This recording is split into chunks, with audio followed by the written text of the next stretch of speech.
Hey guys, in this video I'm just going to share how to insert pictures on your Excel sheet. It's very simple, and this fresh Excel sheet I'm going to insert. Go to insert options here and click this pictures. It's very easy, but I just want to show.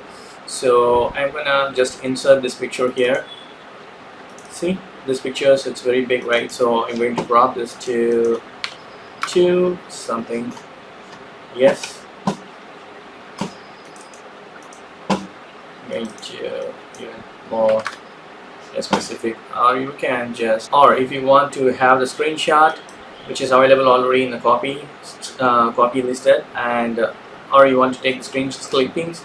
So I'm gonna take this God of War. See that it's simple. I'm going to make it 1 height.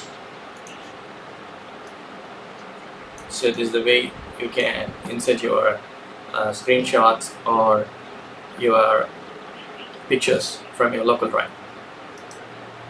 That's it. Hope this video is very much helpful. Thank you so much for watching my video. Please put the comments and feedbacks in my video form. Thank you. Bye.